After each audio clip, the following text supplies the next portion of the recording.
Nick Caserio speaks. Does he have you concerned? Plus, Bobby Slowik. Yes, that Bobby Slowik finds a gig. Lot going on, such little time. Let's go inside the locker room. Damn it, Bobby. Let's get it. Hey, locker room. Yeah, we in the locker room. Texas talk. Yeah, you know what we about to do. Localize every angle's what we really do. We the source, we the pulse of the city too. Landlocked, got the game in the headlock. Localize every time, can't stop, won't stop. Yeah, we top two and we not two. Plugged in daily digital on YouTube. All right, let's hop into it. It is the locker room, number one source for Texans digital content. I am Landry Locker. You can see me here throughout the week. We're less than 2 weeks away from the combine. And I want to jump into this. Nick Caserio, general manager for the Texans, fifth year, heading into his fifth year. Damn, it feels like it's been longer. Third with D'Amico Ryans. He had his first public words of the offseason with the great Todd McShay, who is now with the Ringer. And they were talking about Texans needs. They had the generic conversations about New England and stuff like that that typically come up whenever Caserio does the national stuff. But they also spoke about the needs and what Nick Caserio feels are the needs for the Houston Texans. This is what it sounded like when Nick Caserio spoke about that the only time this offseason. Here's the Texans general manager. Is we have more players under contract than we do others. I mean, offensively, most of our skill players are under contract. Yep. Most of our offensive linemen are under contract, so I'd say that's a position, or as a group, we're just going to try to find good football players and add them to the team. It's no different on defense. We just have a few more players on defense whose contracts are set to expire here in March or in a few weeks, however many weeks that is. So there'll be some players that we're going to want to bring back. They might choose to go elsewhere. So we have to, that's where the free agent process, we're starting to go through. I know we're here at the Senior Bowl, but our pro scouting staff is going through free agent meetings and starting to go through their process of identifying players who fits, who do we have a realistic opportunity to get, and then you have to factor in the cost. So philosophically, good football players, regardless of position, and then we'll figure out how they best fit. So we don't take the approach, well, we need to have this, let's go find that. Well, let's understand the market, let's understand multiple positions, make sure we know the players, and then figure out if there's an opportunity to add that player to the team, does it make sense or not? Okay. A couple things there. So we talked about we already have offensive linemen under contract. There is no way that Nick Caserio wants to run it back with these offensive linemen, right? Like surely he does not think because we have 5 offensive linemen, we being his perspective of the Texans, we have 5 offensive linemen under contract that they're just going to run that back. Surely he doesn't think that because they have 3 wide receivers under contract that's what it's going to look like. Now on defense, I think you can make a case that their core pieces, they have more core pieces under contract on defense than they do on offense. As far as the need to add guys. On defense, you got both your corners under contract, you got both your edge guys under contract. Probably need some interior guys. Linebackers, a lot of them under contract.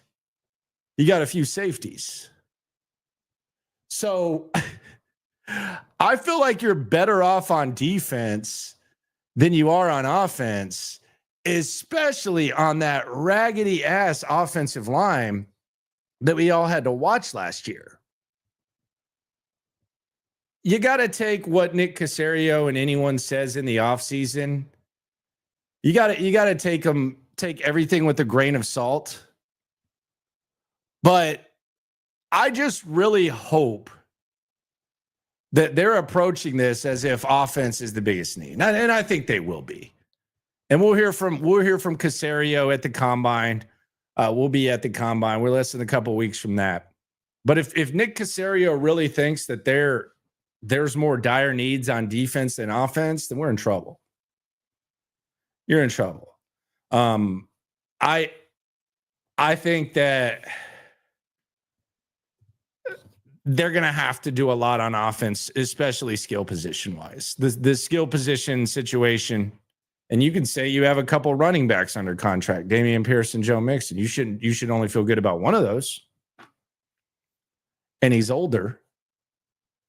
So we'll see what Caserio's got going. RK asking what I'm watching. I got the first half over in this Grizzlies Suns game. Bet US, by the way, promo code YouTube 150.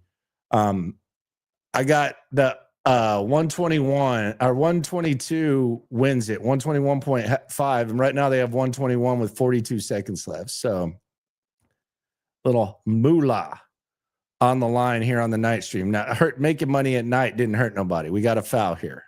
Oh, they called a travel. It's gonna be interesting.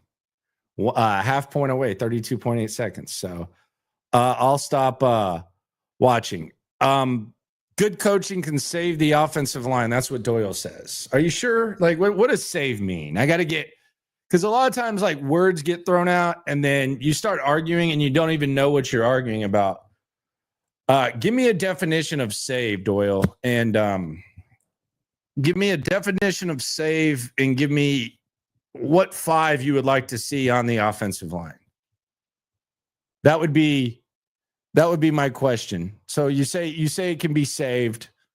My question is, what does save look like? What does save mean? OO follows up and asks, what if the problem is the coaching and the scheme? I mean, I don't think it's a solution. I don't know if it's the problem, but it's definitely not a solution. So I don't know, but let's see what Doyle says here. I want the definition of save. Texans paid a lot of money on the O-line. What does that mean? So what does save mean? Like you think they're going to justify their investment? Their investment's not going to be justified. They invest more in their offensive line than anyone in the league. When it comes to draft equity, when it comes to money, they might be trying to cut their losses as much as they possibly can, but there's not going to be any justification for what they spent on this offensive line. That's not going to happen.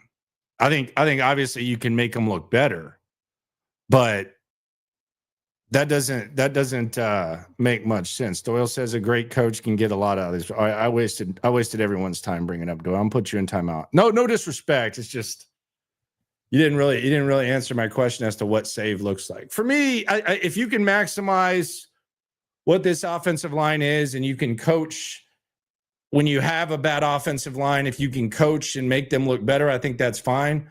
But I don't know what save means. I don't have any hope. I think there was hope last year that this could be a good offensive line, just based on, for a lot of reasons, the investment and the fact that they looked serviceable the year before as kind of a makeshift. But I don't know what save really is. I don't really see that going. No, it's okay. It's just a little timeout. It's 5 minutes. If I bring you to the forefront, you choke. You got to go. Like B Rabbit had to go spend some time in the trailer, right? When he choked on the stage, they brought him to the stage and he choked. 8 Mile. For those of you that have seen it, sometimes I feel like I'm mentioning older movies. But yeah, Doyle basically had his mom's spaghetti on his shirt and he kind of choked. So it's okay. I don't fault you, my friend. But if Caserio really thinks that the offensive line being under contract is a good thing, then that's a concern. Other news with the Texans, and I'm always intrigued by how news gets broken. You can always kind of tell if the agent did the reporter a favor, or if it's an agent to where they want to word it the right way. And I'm kind of violating what one of my radio mentors used to always say to me. He would cuss me out if he felt that I was, quote, trading cards on the air.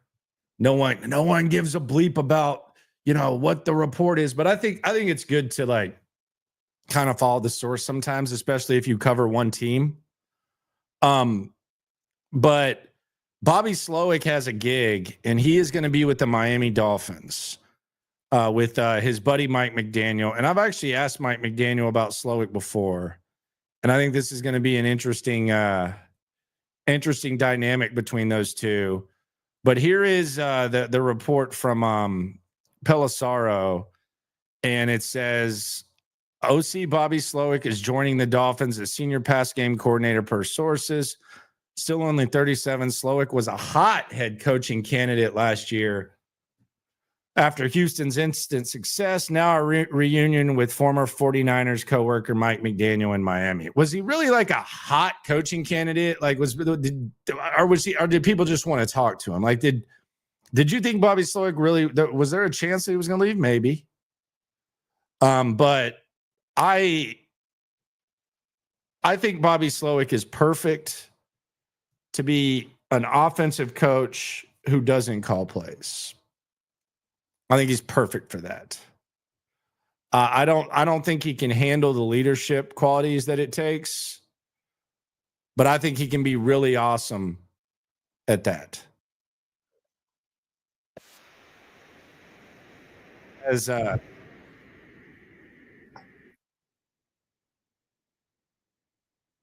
So I have Mike McDaniel, and we'll get Mike McDaniel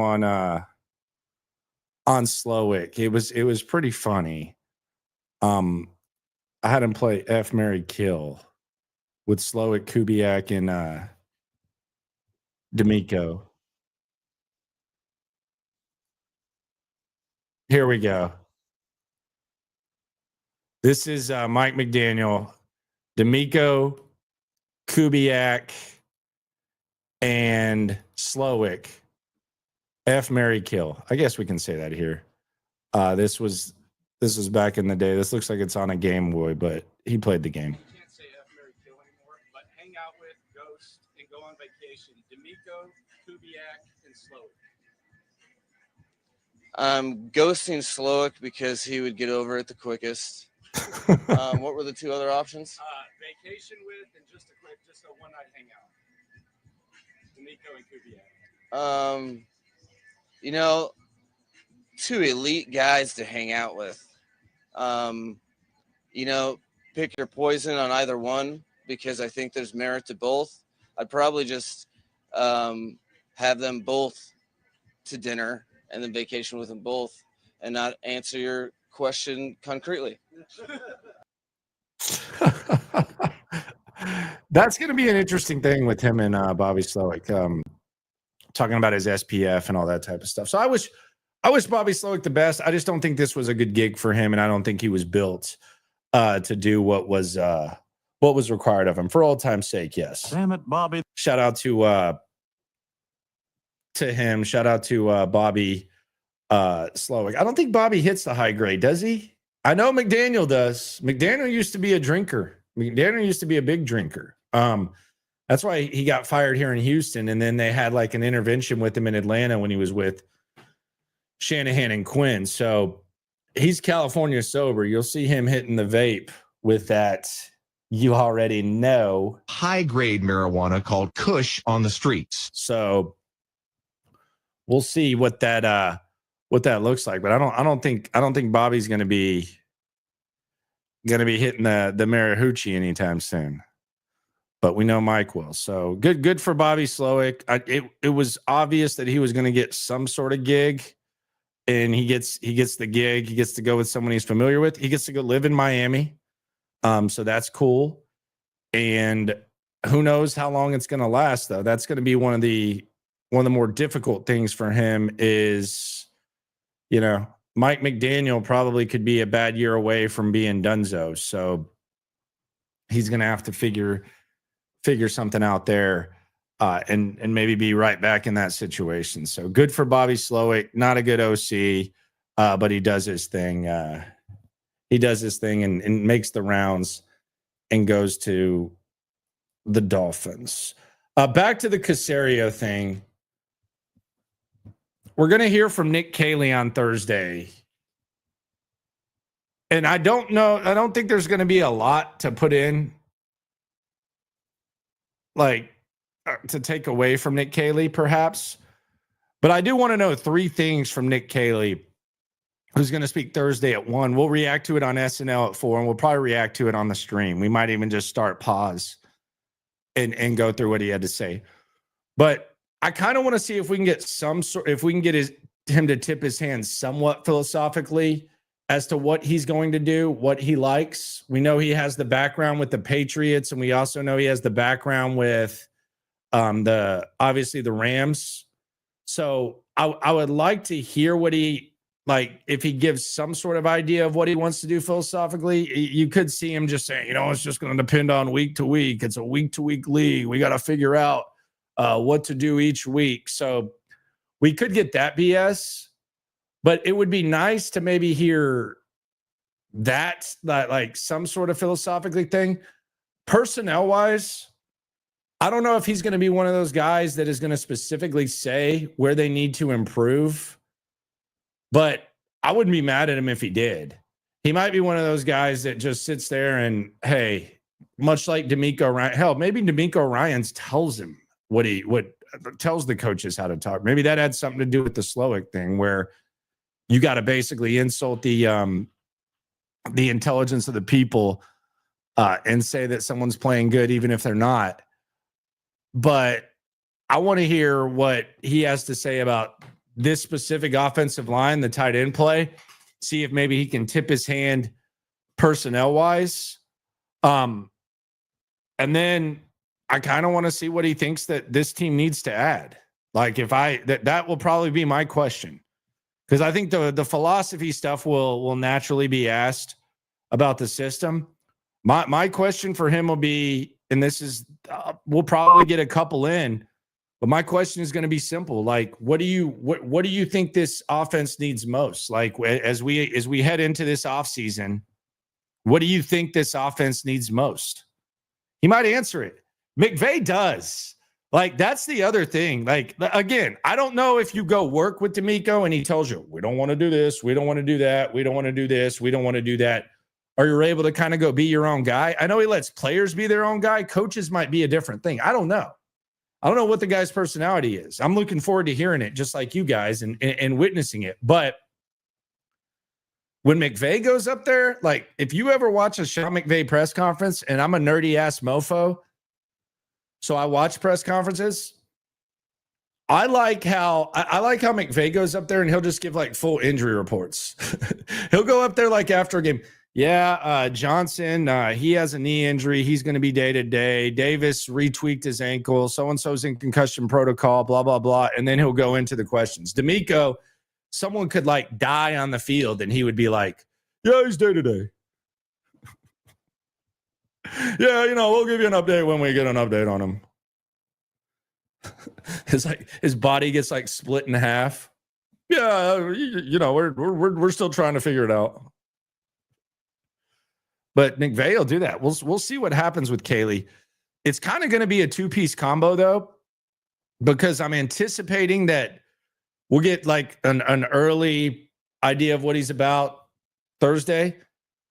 And then we're going to have the combine, which is more like an opportunity, like to get off to the side, maybe get like some content on the channels with me and Stoots. That would be cool. So we'll try to figure that out. But this is just going to be the initial introduction as to what he thinks, what he wants to do.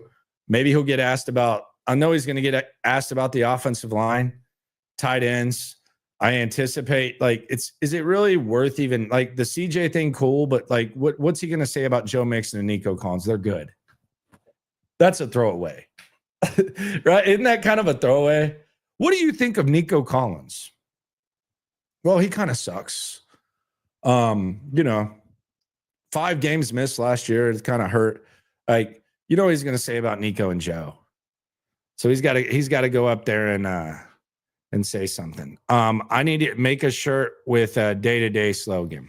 I have a Nick Caserio. I have 2 Nick Caserio rights, like the Stone Cold Steve Austin, the what?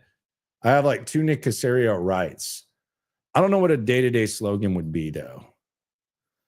For Nick Caserio. I'm not familiar with his work up to this point, so kind of a tough one to grasp there. Gerard getting the Eagles OC gig, that would be news to me. I don't that would be interesting if they wanted to go down that route. I don't know. Like, is that some sort of rumor, or is there any substance to that? They said that they want to interview him. Good for him. That would be a hell of a gig for him. Run the rock, figure it out. Don't know. There's something Philly Nation that says that they got to interview, formerly PFF. It's the only place I see it. Just Philadelphia Eagles. Let me see. This is a big Philadelphia Eagles fan. He has Gerard in his top 5. Gerard Johnson. Will Stein. Let me see this. I'll pull this up. Gerard Johnson, Will Stein, Nathan Steelchase, T. Martin, Kevin P. If they want to hire Gerard Johnson, cool. I mean, that I don't think that would be the end of the world. Good for him if he got that. I think naturally you can have Case Keenum at quarterback coach, or Nick Cayley can figure something out. But I mean, they kind of tried with Brian Johnson 2 years ago. It didn't look too good. Kellen Moore was a guy who had success at Dallas and he rolled through there. Now, the other thing is it's a hell of a situation to be in. So I think you can almost make a case. I don't even think you have to make a case. Like, from Gerard Johnson's point of view, I'm sure he wasn't thrilled about interviewing for the Texans OC gig and getting hopped over. I doubt he loved that. So if you told me that I was an offensive coordinator and I could pick my first gig, and it could either be with the Houston Texans and CJ Stroud and whatever the hell they're going to figure out this offseason, there's a lot of possibilities that we're excited about,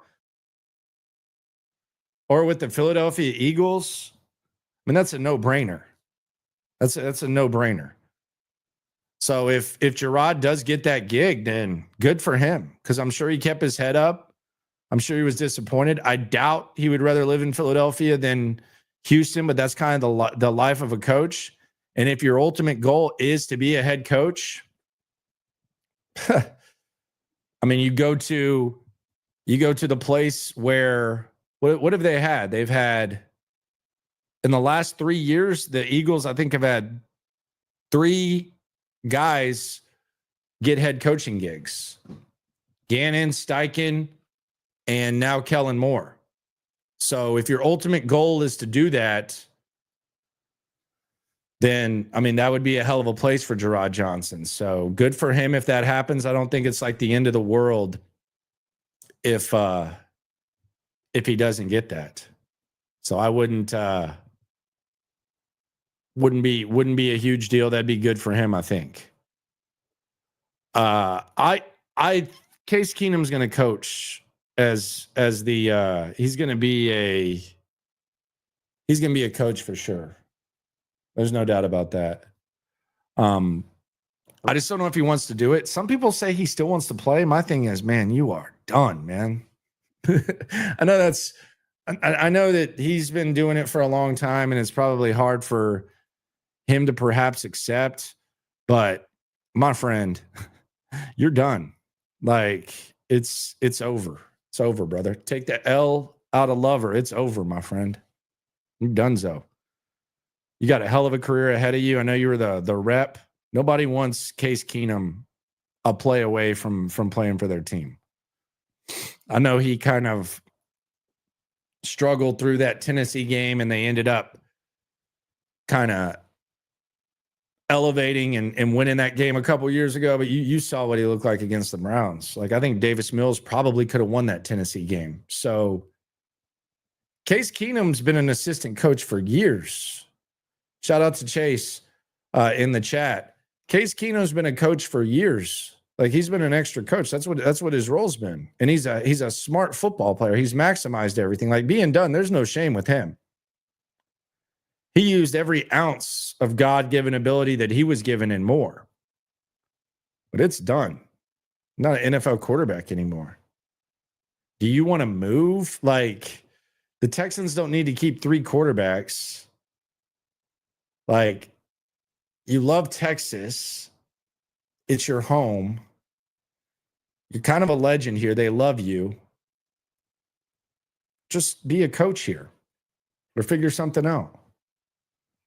You don't have to move to try to make a roster.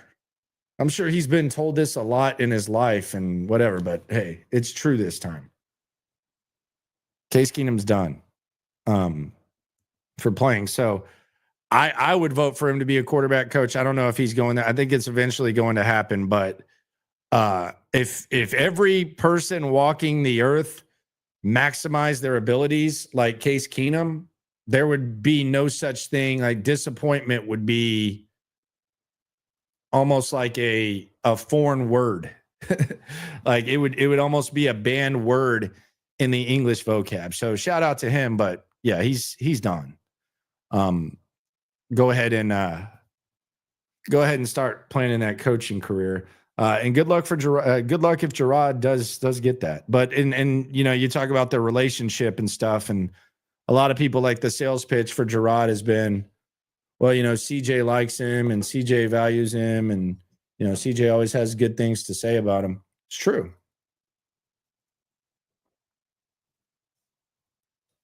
Same thing with Case Keenum, though. Same exact thing. Maybe Kaylee has something. Has some thoughts on who he would use to replace Gerard if that did happen. I mean, I it's a lot of pressure too for Gerard if he does go there. You either win the Super Bowl or you kind of take a step back. So, yeah, that'd be an interesting scenario if that did happen. Locker Room, #1 source for Texans digital content. Be sure to subscribe, like, right along. We talked about this earlier today. The guys on the roster that maybe people aren't too high on, you're not pleased with them, they didn't have a good season, and you just kind of feel like you're in no man's land when it comes to these guys being productive players on the offensive side of the ball. And I think there's 3 guys that are really interesting when it comes to how is Nick Caserio going to handle these guys, and what is he going to be able to do with these guys? And some of them he doesn't even have a choice, because unless something crazy happens, you're kind of stuck with them. And that's the first one is obviously Dalton Schultz. And it does feel like, just from the nightly chat, messages, the internet, it seems like, and rightfully so, that there's a lot of frustration with Dalton Schultz, and people are not fans of the way in which Dalton Schultz played football this year and the way that he looked playing football. He's not going anywhere this year unless they find some sort of trade, or unless they're willing to just take a godly hit for to let Dalton Schultz walk.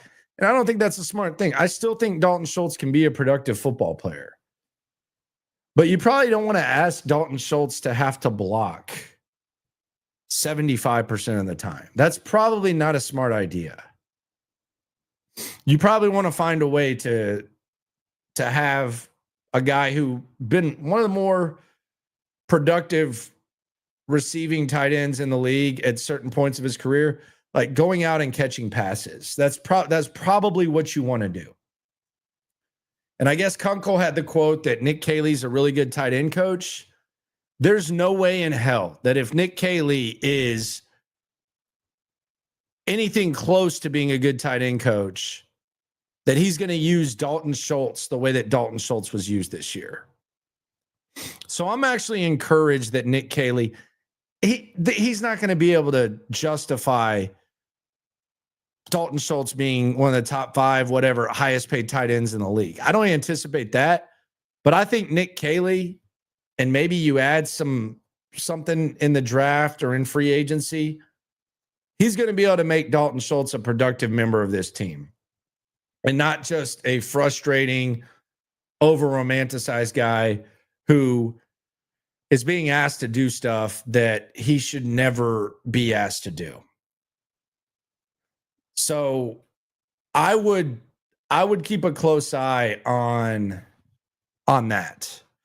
How he handles Dalton Schultz, because I think Dalton Schultz is going to be able to do his thing. It's going to look more like it did 2 years ago than it does now. I'm interested to see that. TXTSR says Grant Udinski would be a nice replacement for Gerard. That's a 5-minute timeout, my friend. Can't poison the chat. He's in Jacksonville. So, yeah. We're just putting people in timeout today. Kind of one of those things. Next thing that reclamation project that he's going to have to figure out, or will have the opportunity to figure out, is Juice Scruggs. I'm not including Kenyon Green. I don't have hope for that. But Juice Scruggs, you used the 2nd-round pick on him. And quite frankly, he's been like kind of Kenyon Greenish. I know that we haven't really focused on it because we've had Kenyon Green to get upset about. We've had Titus Howard to get upset about. Juice Scruggs has been kind of Kenyon Greenish. He's missed damn near as many games as he's played. I think it's like 20-16 or something like that. He struggled. He hadn't been great. He's been outplayed by a guy who was drafted 4 rounds later. So Juice Scruggs, we got to figure something out with him. That's a 2nd-round pick. This is kind of a make or break situation. We're talking about problems on the offensive line, and it just doesn't feel like at the moment that Juice Scruggs appears to be one of the solutions. So he's going to have a good offseason, and he's going to have to look the part, and that's going to be, I don't want to say important. I don't think he stops you from doing something, although Kenyon Green did last year. Are they going to repeat that mistake again? Where it's just like, year 3, Kenyon Green, trust me, we're going to put him in at left guard. We're not even going to have anyone compete with him in camp. We're going to figure it out. Are they going to do that with Juice Scruggs? Is it going to be deja vu? Year 3 Juice just kind of replaces year 3 Kenyon? Last year, Juice Scruggs was just the center, unquestioned, in camp. That's going to be something to keep an eye on. The Juice Scruggs. He's going to be on the team. What's it going to look like? That's number 2. And then number 3 is kind of a combination of the previous 2, and that's Titus Howard. You're kind of stuck with him contractually. He's not great when he's in, not awesome. So it's kind of like a combination of both. What are they going to do with Titus Howard? What does Nick Caserio think about Titus Howard? Blake Fisher's your right tackle. Does he think highly enough about Titus Howard to where he can be a left guard, or does he think, man, we got to be better at left guard? And maybe that's one of your reserve backup offensive linemen. I think that's fair to think that he might not want to do it. Jacob, shout out to Jacob. Give Juice year 3 before passing judgment, although I understand it's your job to pass judgment early. I'm not passing judgment. I'm telling you what he's been. Been terrible. I mean, he can be good, but I mean, he's been terrible. It's just the reality of the situation. He's been bad. It's a make or break year for him. We'll see how it looks in year 3. Didn't go good for Kenyon Green. Didn't go good for John Mechie. Year 3. But year 3 is always a big year. It's the year before you become eligible for the next contract, which is the goal of every rookie that gets drafted. You want to get the next contract. But Juice has sucked. I mean, he'll probably tell you that. He's a pretty accountable guy. He hadn't been good. There's no way Juice Scruggs will sit there with a straight face and say, I've started off my career like I hoped. He knows that. So why wouldn't we pass judgment? What else are we going to do? You should pass judgment. You should have an opinion. You think Juice Scruggs has been good? Like, whether you think he's been good or bad, it doesn't matter. It's an opinion. It's a fluid process. It's based on watching. It's based on thinking. But the crazy thing about that, and I'm not picking on you, Jacob. I love that you're here, and I appreciate you. How come no one ever says let's not pass judgment? Like if CJ Stroud has like a historic rookie year, like if CJ Stroud has a historic rookie year, why is there never like a hey, let's not pass judgment? You know, we're talking about him being elite and all that. How come that's it's only like if the guy hasn't been good?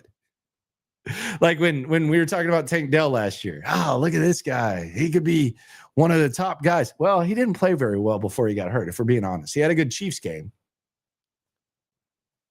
But I mean, there were damn near a handful of games where it was a non-factor. Maybe it's a system thing. But yeah, he's been bad. Caserio says the line is good. Man, I hope he's wrong. I hope he doesn't really believe that, Jacob. I hope he doesn't believe that.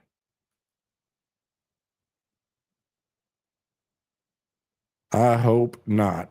Shout out to Jacob, one of the best dudes in here. He likes to talk some football. I think he's probably optimistic about Juice. And I'll put it this way. And I think this is kind of what Jacob's saying. And this is like kind of meeting in the middle. And Jacob, you're just expanding the conversation. Let's be honest. It's the offseason. We're hearing from the offensive coordinator on Thursday. You're expanding the conversation. This isn't like a solo thing. But if I didn't make this clear, like, here's Titus Howard. Here's Kenyon Green. Drew Scruggs is up here. Like I'm not sitting here and throwing like I don't have a lot of hope for Kenyon Green. I root for Kenyon Green. I think he might need a change of scenery. But I'm not throwing Drew Scruggs in that category. I just think that it's pressure time because there's the distractions around him are kind of being just, you know, Titus right tackle, get out of here. Kenyon Green, yuck. RK, Landry, is it an issue with scouting with the offensive line or Nick picking OL in the draft? I don't know. I think it could be a combination of things. So I don't know if Titus is a good fit for this type of offense, like what they want their offensive linemen to do.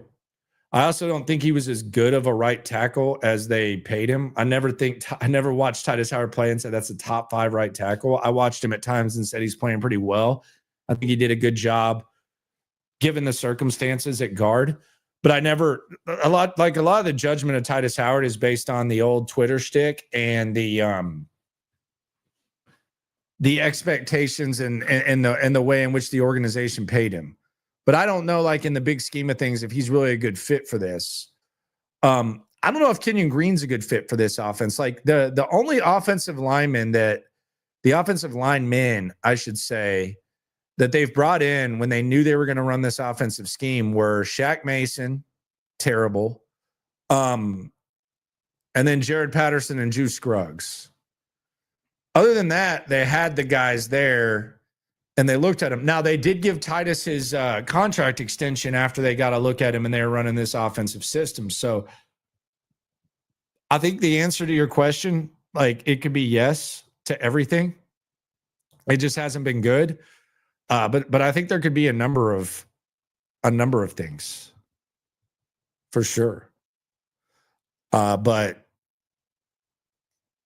there's probably a lot of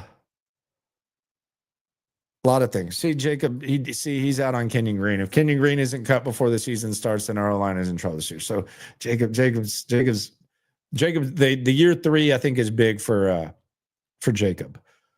Steve says, I don't trust Caserio choosing offensive players. Okay. Let's take a close look at that. The offensive players that Nick Caserio has selected. So Davis Mills, really not a bad pick. Like if you get a backup quarterback at that point, not terrible. And he kind of held it down, placeholder. Could have been worse. Nico Collins. I'm assuming you like Nico Collins. Kenyon Green, not great at all. John Mechie, not great. CJ, anyone could have done that, right? Tank. Juice Scruggs. So he's not terrible at it. The offensive line evaluation I do think deserves some skepticism though. But he hasn't been terrible on the offense. And really they haven't really attacked an offseason with Caserio where they've aggressively said, let's try to fix the offense. And I think if you're looking at reasons to be optimistic, I think that's a good thing. That hasn't happened. They've had it happen like on defense last year. I think they aggressively attacked the defense. Largest contract of the Caserio era to Danielle Hunter. You can make a case that they invested. I mean, they invested more in Will Anderson than they did CJ Stroud. I know CJ was the number 2 overall pick, but you factor in the equity and the fact that it was one spot away. They invested more in Will Anderson in the big scheme of things. As far as like equity, they did trade up from 12. Lassiter, they paid Azeez Al-Shire. So in Caserio's first offseason, they weren't trying to do crap. They had no draft picks. Bill O'Brien had rid himself of them. As soon as Caserio got here, Deshaun had demanded the trade. Then we found out Deshaun had a lot of other issues. So you had a franchise quarterback that wasn't going to play, and you basically had to figure stuff out. So he came into a situation thinking this was going to be one thing and ended up being another for Caserio. So that was kind of an awkward offseason. Then the next one, same thing. You don't you trade Watson. Eventually, you finally get to draft in the first round. You take Stingley, you take Kenyon Green.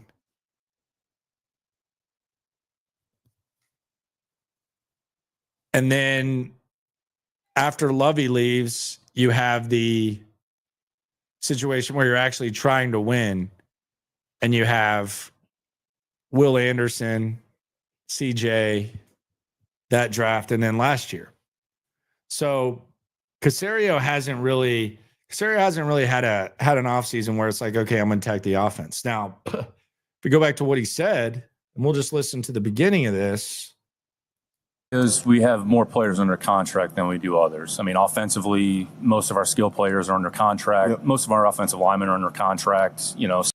Okay, well, hopefully he doesn't mean that. And that's on the Todd McShay ringer thing.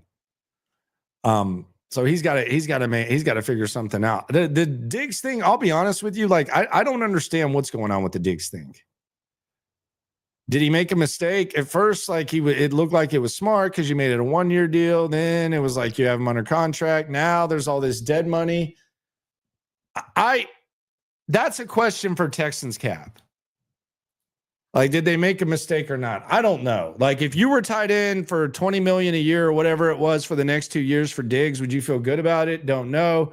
The dead money, I don't know whether it was a mistake or not. I will say, like, the silver lining is you ended up with a decent draft and you ended up getting Kamari Lassiter. Maybe you wouldn't have taken him had you traded back for Diggs. Maybe there's some sort of thing, but I don't really understand what the thing is. And I agree in the chat that the podcast with McShay was just pointless. I mean, that was just an interview just to do an interview. Like, no one learned anything from that. And I hope that Caserio doesn't believe that. I hope D'Amico doesn't lean defense too much either. Unless they think Nick Caserio is like the best offensive coordinator of all time. Don't know. D. White says, I'm not too hot on Diggs. Even when he was playing, he didn't really do much. I would just try to reunite with D-Hop if they really want a vet, probably cheaper. He's definitely cheaper. I'm good on D-Hop too. I think there's a lot of veteran options. I think you can do better than Nuke. Maybe someone with a little bit more upside, a little bit more to prove. I'm good on Nuke. I like DeAndre. I'm good on that. For sure. Young says Caserio's had Smith, defensive minded Coley. Yeah. and D'Amico with the rookie OC, hoping Kaylee can advocate for his squad. Yeah. Lovey and Culley had no say in personnel decisions. Because if they would have, Derek Stingley wouldn't have been selected. And I got to give Caserio credit for that. Because that was not a Lovey Smith type of corner. And Lovey Smith did not use him like he probably should have been used. So I was happy with Nick Caserio for not drafting guys for Lovey Smith's system. And some people say, well, that's not fair to Lovey. Who the hell's hiring Lovey Smith? that was always funny too. Yeah, you set these guys up for set them up for failure. These guys don't even deserve. They don't even deserve head coaching gigs. Like no one was hiring David Culley or Lovey Smith. They got a crap ton of money and they got an opportunity and they held it down as best they could. They deserve credit for holding it down. You know who's not mad about that? David Culley. You know who might be? Lovey Smith. You know who cares? Not me. Chase says, bring him home. Those tweets were in full force today, talking about DeAndre Hopkins because DeAndre said he still got some ball left. Yeah, Curtis says that Nick Caserio says so much, but absolutely nothing at the same time. I think he's gotten better. I like some of the nuance that Caserio will bring. I liked what he said at the deadline where he gave like specifics of what the team needed to do better. When I asked him, I said specific. I don't think he's that bad. I don't think there's as much word salad. There's not as much to hide anymore as there was early in the tenure. Christian says everyone wanted Sauce too, and we ended up getting just as good, if not better, with Stingley. Stingley's better than Sauce right now. Nobody's questioning that. But that was, I mean, it didn't look good early on, and now that entire narrative and dynamic has changed, and he's doing his thing. So, yeah, that's another example of how it can change. By the way, Bryce Young last year came on pretty strongly for how dismissed he was, and they're finally going to have some assets. We talk about the assets. Carolina, when you trade the house to get a quarterback, that means you're not going to be able to surround the quarterback. It's going to be a little bit more difficult. So, Carolina finally getting some draft equity. So there's that. Are Culley and Lovey under an NDA? Haven't heard anything from them. I mean, I don't think Lovey's like much of a talker. I don't know if there's like an NDA. What would they say? I think David Culley he had 2 knee replacements. I know that. I think he just plays golf and chills. I think that's basically the life of David Culley now. He just plays golf and chills. God, man. I'm not even a golfer. I hope he's not one of those old guys who got 2 knee replacements. And I'm just kind of trying to feel for his country club who got 2 knee replacements and he's just trying to get as much exercise as possible. I could see David Culley being a walk the course guy. Comes back to the clubhouse all sweating, pit stains, just drenched. Yeah, we had a good round.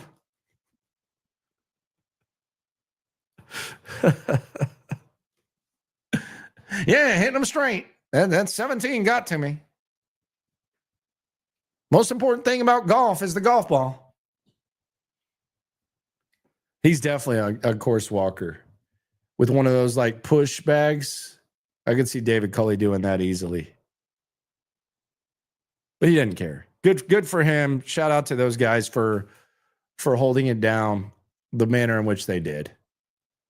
It was a different type of vibe. Process over results was what Nick Caserio said. We're in a process over results business. Our situation. That's our situation. Jacob on the swarm into the super chat. You ain't never hate. Swarm. Nick Caserio won me over at the Alshire presser. Let Kaylee help him evaluate online talent, and he can be a solid GM. They were pissed at John Runyon. And they should have been. That was a weird. That was a weird performance by John Runyon and everything that happened at that press conference. So, yeah, he was pissed off about that. And I don't necessarily blame him for it. I don't know if Kaylee can evaluate a lineman. That's the thing. You know, let him Sure. I don't know if he's good at doing it. I guess we'll find out. I don't know who's going to have the say. Are they going to lean on the scouting department? Is Nick Cayley going to be able to say what he likes? Don't really know. There's hopefully he does, but if you're trusting the guy and he doesn't know what he's doing, who knows? I don't think Bobby Slowik ever really had a say. Like, I don't think, and I don't think Bobby Slowik had it in him to really just like stick his chest out for a player. Could be wrong.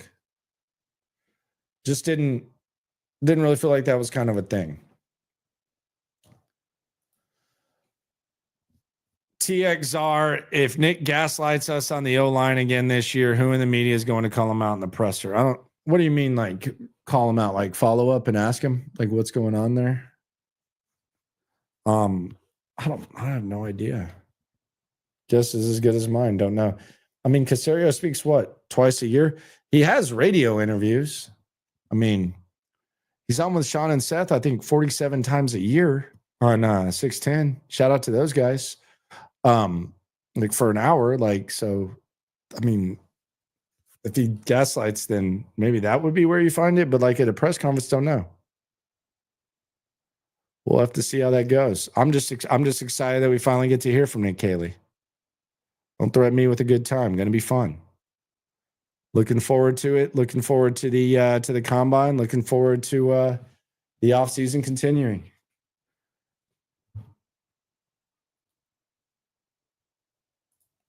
Young Costa, this is always dangerous. Saw a post on Reddit is always a dangerous way to start a late night stream message. I saw a post on Reddit going around Texans Twitter that Cayley put his playbook in NCAA. Not sure if there's any truth to it, but might be a good conversation piece at the offseason presser.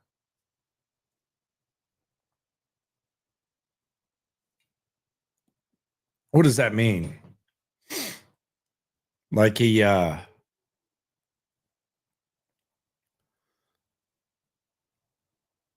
called out. We'll call. I'll call people out, Chase. That is a lie. Don't generalize me. I'll call people out. That will happen. Presser or not.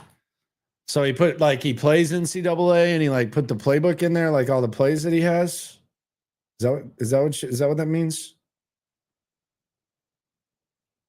Yeah, I guess that's cool. I don't.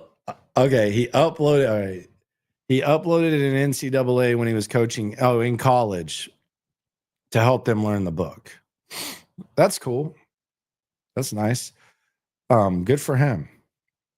So, like, he put his playbook in NCAA. It'd be a weird question. I don't know how to approach that question, but yeah.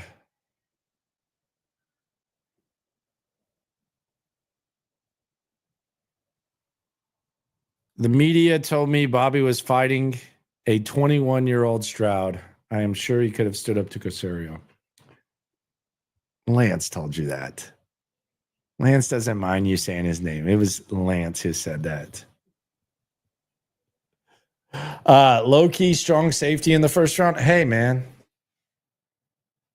I mean, if you draft a safety, chances are it's going to be the best one available. So I don't know how they feel about it. I think there's one guy that obviously, and we all know who it is, that you would think about in that situation. But I think, if you could if you can find another Bullock, if you can find the equivalent of Bullock in the form of a complementary piece for him, and you can put together a elite young safety duo with what you have at corner and edge, I think you have to be feeling pretty good about yourself. So, yeah, I mean, I think you can be open to it. And then you create like an elite defense, but who knows? Yeah, we need a lot. Guard first round, no thank you. You made me throw up just thinking about that. We just talked about 2 offensive linemen interior offensive linemen, one of which that was taken in the first round and one of which in the second. I mean, it would be cool to have a really good guard, but I know this, it's kind of hypocritical because I'm anti-positional value, but this is about more than positional value. This is about PTSD with this team and just the fact that they're really thin skill position wise and there's some impactful stuff. But if they draft a guard in the first round, I'm going to puke and throw up. Now, if they took like a guy, and I don't think Banks will be there or anything like that, but there are some really good tackles that you can start out at guard. Like if you're trying to proactively figure out, okay, maybe Laramie Tunsil's not going to be here for a while. What if we can get two promising young bookend tackles and one of them can start out at guard? Maybe that, but a guy that's just like a true guard, that sucks.